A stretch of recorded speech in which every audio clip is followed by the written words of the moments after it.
Amigos, seguimos hablando de estas anécdotas venteávicas y estamos en aquella Caracas de aquellos locos años 20. Recuérdense aquello, el duque de Rocanegra que se paraba allá en la Plaza Bolívar y galanteaba a las damas y que era todo un personaje. Es por la fecha en 1923 cuando sale el primer número de Fantoches, pero unos años antes, en 1918, aparece un perro en la Plaza Bolívar. Nadie sabe de dónde vino, posiblemente dicen algunos que había sido de un embajador, de un personaje extranjero que murió y el perro quedó abandonado.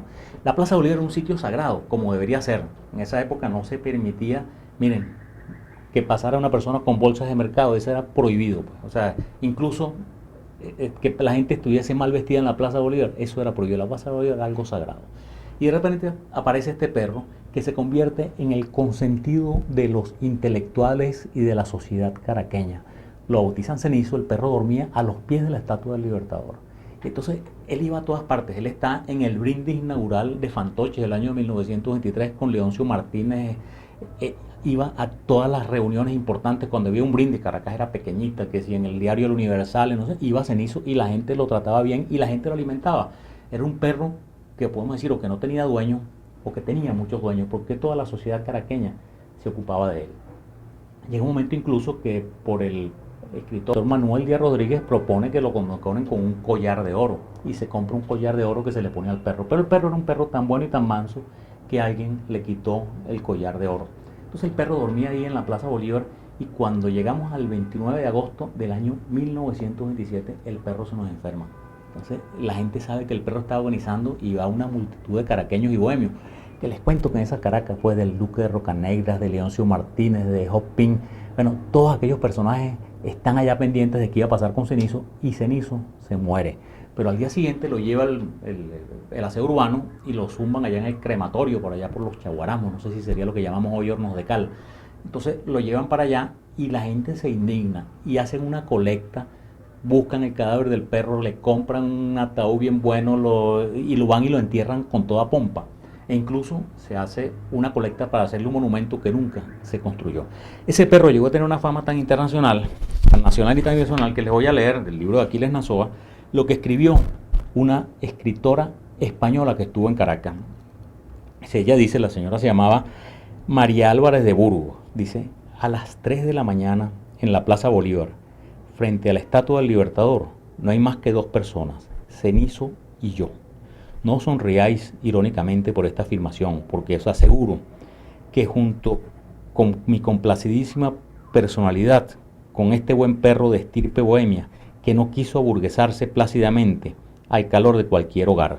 Fíjense todas las reflexiones que podemos hacer de eso. Esta señora está a las 3 de la mañana en la Plaza Bolívar y estaba sola con Cenizo y se sentía acompañada con Bolívar en la estatua del héroe. Eso nos da montones de cosas que reflexionar, porque hoy en día, amigos míos, yo creo que ninguno de nosotros se atrevería a estar a las 3 de la mañana sola, ni con Cenizo, ni siquiera con dos guardias nacionales, porque nuestra ciudad lamentablemente se ha convertido en una cosa extremadamente peligrosa, una de las ciudades más peligrosas del mundo. Y asimismo, amigos, Caracas está llena de anécdotas. En el libro de Narváez Vázquez, que les mostramos ahí, hay montones y montones de anécdotas. Hay una que me causa gracia porque además puede tener una vigencia en este momento. En la zona de La Pastora había un jefe civil que era de apellido Cadenas, le decían el general Cadenas. Y me cuentan, eso también lo he escuchado en conversaciones familiares, me cuentan que a veces en los actos oficiales hacían que los muchachos fueran y se cantaba el himno nacional. Entonces cuando estaban cantando el himno nacional, cuando llegaba esa parte de abajo cadenas, abajo cadenas, los muchachos se quedaban pegados, abajo cadenas, abajo, se quedaban pegados hasta que llegaba el jefe civil furioso, entonces seguían, gritaba el señor. Entonces bueno, esa fue una anécdota que yo la conozco mucho y bueno, te digo, ahorita la podemos utilizar pero con otras cadenas que no eran las del general Cadena. Asimismo, cuando aparecen los autobuses, eso es curiosísimo, vean los autobuses ahí, no se imaginen eso que ustedes conocen. Los primeros autobuses de Caracas, les mostramos este del libro de Guillermo José Chiel, La ciudad que no vuelve, Caracas, la ciudad que no vuelve. Esa era la Pantera Negra, eran unos autobuses que por lo demás les cuento que eran peligrosísimos en un sentido, que nada más tenían una entrada por delante y por ahí la gente entraba y salía. Posteriormente, ya en la época de los años 30, uno de estos autobuses se incendió y murieron dos damas de apellido Carreño en el incendio del autobús. Entonces aquí viene otra anécdota. Y es que entonces se obligó que los autobuses tuviesen una puerta por la izquierda de escape, pero para que la gente no entrara y saliera por ahí, normalmente tenía una cadenita. Una vez más volvemos con las cadenas. Entonces Leoncio Martínez sacó una caricatura que decía: baje por la derecha porque las izquierdas están encadenadas, o algo así, ¿no? Porque entonces, como en esa época de López Contreras se persiguió a las izquierdas y al comunismo, él decía: las izquierdas están encadenadas. Y así, amigos míos, terminamos hoy este programa de anécdotas venteávicas. Venezuela está llena de anécdotas. Le digo que nada más con el general Gómez podemos hacer libros y libros de anécdotas, ya que el hombre era sumamente anecdótico. Y bueno, esa era la historia que le teníamos preparada para hoy.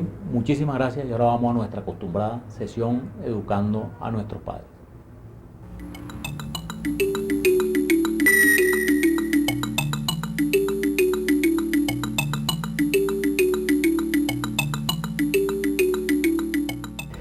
Educando a nuestros padres.